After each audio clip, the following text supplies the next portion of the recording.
हम आज दो चिट्ठी लेकर आए हैं, क्योंकि आज इस राज्य को जानना होगा इन दो चिट्ठियों का अर्थ को। एक चिट्ठी है, इस चिट्ठी को भी हम पढ़ते हैं। ये चिट्ठी आपका नगर विकास एवं आवास विभाग, जो कि आपका जेपीएससी है, इसमें जिनको नौकरियां दी गई हैं उनका नाम है अन्वेषा अदिति, वसुधा शर्मा, पल्लवी तिवारी, और ये झारखंड की हैं, राहुल गांगुली। ये कोई हरियाणा के हैं, कोई राजस्थान के हैं, कोई गुजरात के हैं, कोई महाराष्ट्र के। और एक चिट्ठी हम लेके आए हैं, क्योंकि इस चिट्ठी को राज्य को देखना होगा। और एक चिट्ठी है, इस चिट्ठी में नाम है मूर्ति देवी बिशुनगढ़ मुंबई। इस चिट्ठी में अगला नाम है कपिल देव महतो, रोहित साव, गोविंद मरांडी, ललित महतो, जीवन लाल साव। ये पिछले 6 महीना के हमारे प्रवासी मजदूरों की डेड बॉडी जो झारखंड आई। एक चिट्ठी हमारी साथ में है।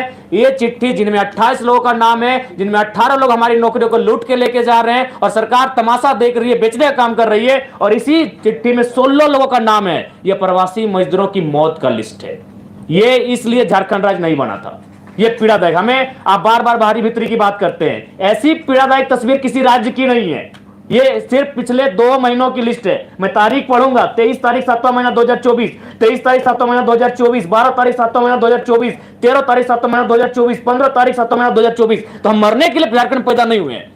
40% खनिज संपदा हम लोग, हमारी जमीन से निकल कर जाता है, हम प्रवासी मजदूर बन के जाते हैं। हमारी लाश कहां से आती है? मुंबई से, मुंबई से, मुंबई से। कर्नाटक, गुजरात, मुंबई, केरल, हैदराबाद, पुणे, मुंबई, मुंबई, मलेशिया, गुजरात, तमिलनाडु, चेन्नई, हैदराबाद। ये चेन्नई और हैदराबाद की डेड बॉडी अभी घर नहीं पहुंची है। 4 दिन हो चुके हैं, 4 दिन हो चुके हैं। ये चेन्नई और हैदराबाद की डेड बॉडी अभी तक घर नहीं पहुंची है। मैं आपके प्रेस कॉन्फ्रेंस को कहते कहते मेरे कंठ सूख रहे हैं, मैं भावुक हो रहा हूं। इस दिन के लिए शहीद निर्मल महतो ने कलेजे में गोली नहीं खाई थी। इन लोगों के लिए कलेजे में गोली नहीं खाई थी। इनसे हमारी कोई आपत्ति नहीं है, जो जिनका नाम इस लिस्ट में है। हमें आपत्ति सरकार से है। हमने इस लिस्ट के लिए, इस चिट्ठी के लिए हमने सरकार नहीं बनाया था। हमने इस लिस्ट के लिए झारखंड राज्य अलग नहीं किया था। हमने इसे रोकने के लिए झारखंड राज्य अलग किया था। ये 16 डेड बॉडी, ये कुछ ही महीनों का रिकॉर्ड कार्ड है। अगर हम आगे बढ़ेंगे तो और दर्दनाक तस्वीर सामने आएगी। पहले सरकार देख रहे हैं कहां कल्पना मैडम जाके प्रवासी मजदूर वापसी आए हैं, उनको लेकर जश्न मना रही है। अरे वो तो जिंदा है, जो लोग मर गए हैं इनकी डेड बॉडी पहले वापस कीजिए। इनकी डेड बॉडी कैसे आएगी उस पर मंथन कीजिए, उस पर चिंतन कीजिए। नाम पढ़ दे रहे हैं, शिवा महतो, नावाडी, चेन्नई में उनका देहांत हुआ है 21 तारीख 7वां महीना 2024। भुवनेश्वर सिंह, नावाडी प्रखंड, सेम प्रखंड, हैदराबाद, 24 तारीख 7वां महीना 2024। ये 2 चिट्ठी हमारे पास है।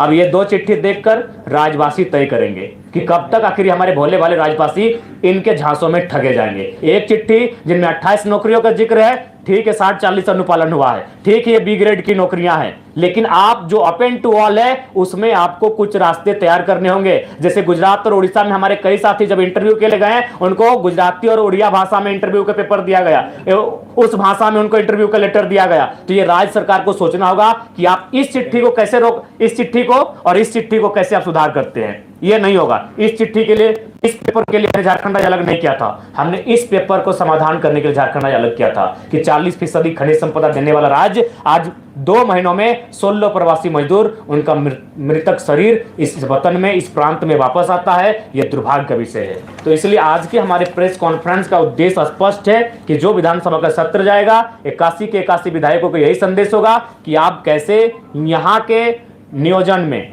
चाहे वो प्राइवेट सेक्टर हो, चाहे वो सरकारी सेक्टर हो, मैक्सिमम झारखंड के लोग कैसे होगा, सदन में आप बैठे हैं, इस बात को आपको तय करना होगा। दूसरी बात, मैं माननीय मुख्यमंत्री से आग्रह करूंगा, देखिए एक कहावत है कि अपना अपना करो सुधार तभी मिटेगा भ्रष्टाचार। यदि आप अपना सुधार नहीं करेंगे तो आप लाख लोगों को बरगला लें, जब समय आता है तब आप अपने आप को आदिवासी का बेटा कह के बच जाते हैं। लेकिन इस लिस्ट में आदिवासियों का भी नाम है। मुख्यमंत्री को कहना चाहेंगे, आप आदिवासी अगर हितैषी हैं तो पहले नेमरा गोला के अलावे जहां जहां आपका जमीन है आदिवासियों को वापस कर दीजिए, तभी आपको आदिवासी हितैषी कहेंगे। आप बोकारो में रखेंगे, जमीन दुमका में रखेंगे, आप रांची में रखेंगे, बिल्कुल। अगर आप सच में आदिवासी हितैषी हैं तो पेपर के पन्नों में नहीं और आपके भाषणों में नहीं, आप आज से बदलाव नहीं करेंगे बदलेंगे। अगर नेता नहीं बदलेंगे तो ये राज्य नहीं बदलेगा। तो इसलिए उनसे हम पहले आह्वान करते हैं, और बाकी तो हम लोग विधानसभा के लिए तैयारी कर चुके हैं। विधानसभा में हमारी पुरजोर उपस्थिति होगी और उम्मीद करते हैं कि इस बार का विधानसभा का चुनाव उस उद्देश्य के साथ लड़ा जाएगा जिस उद्देश्य के साथ इस झारखंड राज्य को अलग किया गया था। और उसके लिए तमाम राज्य से हमें अच्छा समर्थन मिल रहा है, पूर्ण समर्थन प्राप्त हो रहा है, तमाम वर्ग के लोग जुड़ रहे हैं। अब एकेडमिक बौद्धिक लोग भी हमारे साथ जुड़ने लगे हैं, और हम लोग उम्मीद करेंगे कि इस राज्य की बेहतरी के लिए एक बेहतर कार्य करके जाए। और हेमंत सोरेन की जमीन को लेकर के आप निशाना साध रहे हैं, आपके पास क्या कोई आंकड़ा है जहां पे हेमंत सोरेन ने गलत तरीके से नेता के अलावे जमीन खरीदी? जी, ये एक सम्मानित प्रभात खबर में छपा था। हम लोग आखिर किसी सोर्स से ही बात कर रहे हैं। अगर हम गलत हैं तो फिर उस अखबार पे आपको फटकार लगानी होगी। ये बोकारो का मामला है। प्रभात खबर का प्रेस कॉन्फ्रेंस छोड़े हैं, आपके पास कोई? जी, हमारे पास तमाम सबूत हैं। उसके लिए आप हमारे साथ चलें, एसटी ऑपरेशन के साथ आपके साथ हम लोग खड़े रहेंगे। नियोजन नीति को लेकर के एक बातचीत सदन में हेमंत सोरेन ने कही थी मुख्यमंत्री रहते हुए कि भले ही 60-40 का ये चल रहा है, लेकिन प्रयास रहेगा कि 80% जो लोग हैं वो झारखंडी लोगों। तो कैसे करेंगे आप? नहीं, वही मैं आपसे जी, उसके लिए हम लोग सुझाव देना चाहेंगे कि जिस प्रकार से BC1 BC2 का आपने कैटेगराइज किया है, सेंट्रल लिस्ट में OBC है, और जब वो राज्य में आता है तो BC1 BC2 बन जाता है। तो एक सुझाव हमारा रहेगा कि आप जनरल 1 और जनरल 2 में परिभाषित करें। आप 60-40 के बाद जो 20 आएगा उसको जनरल 1 में रखें, और बाकी जो अगला 20 आएगा उसको जनरल 2 में रखें। जनरल 1 में ये शर्त रखें कि इसमें जो भी भरेंगे वो झारखंड के ही भरेंगे, और उनका आधार होगा कि खतियान के आधार पर आपकी जो आवासीय प्रमाण पत्र निर्गत होंगे, आपके जाति प्रमाण पत्र निर्गत होंगे, झारखंड से निर्गत होंगे। और उसके बाद जो आप जनरल 2 रखेंगे जिसमें बाकी 20 बचेगा, उसमें आप पूरे हिंदुस्तान को आमंत्रित कीजिए। बात ये बताइए कि आप आंदोलनकारी को है नहीं, नेता है, चुनाव लड़ने जा रहे हैं। जी, ये जो कुछ नाम जो सार्वजनिक कर रहे हैं, जिनको नौकरी मिली है, जो बाहर के हैं, सुरक्षा का मसला आता है, क्योंकि स्थानीयता यहाँ का बहुत बड़ा मुद्दा है, गंभीर मुद्दा है, सेंसिटिव इशू है। जी, झारखंड के लोग बहुत सरल होते हैं। मैं उदाहरण दे रहा था, मैंने कहा कि उनसे हमारी कोई बैर नहीं है।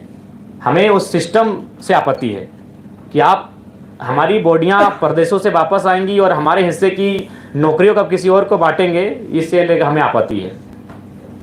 जयराम जी, आपके केंद्रीय पदाधिकारी 5-5 लाख रुपए लेकर टिकट पार्टी का काम करें, क्या कहेंगे? देखिए, अगर आप प्रमाण देंगे तो अगले ही दिन उनको सस्पेंड कर देंगे। जी, मैंने आपसे सवाल किया है। जी, देखिए, इसके लिए हम लोग भी सुने हैं, ये चर्चाएं हम तक आई हैं, और ऐसी चीज़ों से आप इनकार भी नहीं कर सकते हैं, इनमें सत्यता है। हम लोग भी इस पर लगातार इंटरनली जांच कर रहे हैं। अगर ऐसे लोग सामने आएंगे और अगर प्रमाण हो जाएगा तो उनको हम लोग अपने संगठन से बाहर करेंगे। आपको विदेशों से भी फंड आ रहे हैं, उसके बारे में कुछ बताएं। जी, हम आप जब बोलेगा हम सार्वजनिक कर देंगे। अगर अभी समय दीजिएगा तो मेरा फोन पे सामने विदेशों से आए हैं, 1 रुपये से लेकर 10,000 20,000 तक आए हैं। वो प्रवासी मजदूर जो दुबई, कुवैत, मलेशिया में रहते हैं। आप चाहे तो मेरा फोन ले लें, हम आपको पासवर्ड भी दे देते हैं। मेरा आखिरी सवाल है, कितनी सीटों पे आप चुनाव लड़ेंगे इस विधानसभा में? देखिए, हम लोग मैक्सिमम सीटों पे चुनाव लड़ेंगे। पिछले बार हम लोग कहते 55, लेकिन जब हम लोग पलामू प्रमंडल का दौरा किए तो वहाँ भी 2-3 सीटें ऐसे दिखी जहाँ हम लोग को आसार दिखे। तो लिहाजा हम लोग की जैसे जैसे समय बीतेगा हमारी सीटों की संख्या बढ़ेगी। क्या बीजेपी ने 7 से 8 सीटें आपको ऑफर की हैं? देखिए, आप 2 विधायकों को मंत्री बनाने का ऑफर? देखिए, सबसे पहली बात, हमने तो ये नहीं कहा था बीजेपी, हमने तो अपने भाषण में स्पष्ट कहा था कि हाँ ये सत्य है। ये तो हमने कई बार कहा है कि हाँ ऑफर था, लोकसभा में भी था। सीधा जवाब आप दीजिए कि बीजेपी के किसी नेता से आप संपर्क में हैं? नहीं, संपर्क में नहीं है, हम संपर्क में नहीं है। वे लोग हमसे संपर्क में थे और फिलहाल कुछ दिनों से कटे हैं। मतलब वाया किसी के संपर्क में थे या डायरेक्ट आपसे बातचीत? नहीं, वाया संपर्क में थे, डायरेक्ट पॉसिबल नहीं है। नहीं, सरयू जी से हमारी कोई बात नहीं हुई है, ना कोई बात। चुनाव में कोई डील नहीं होगी? नहीं, बिल्कुल भी नहीं होगी।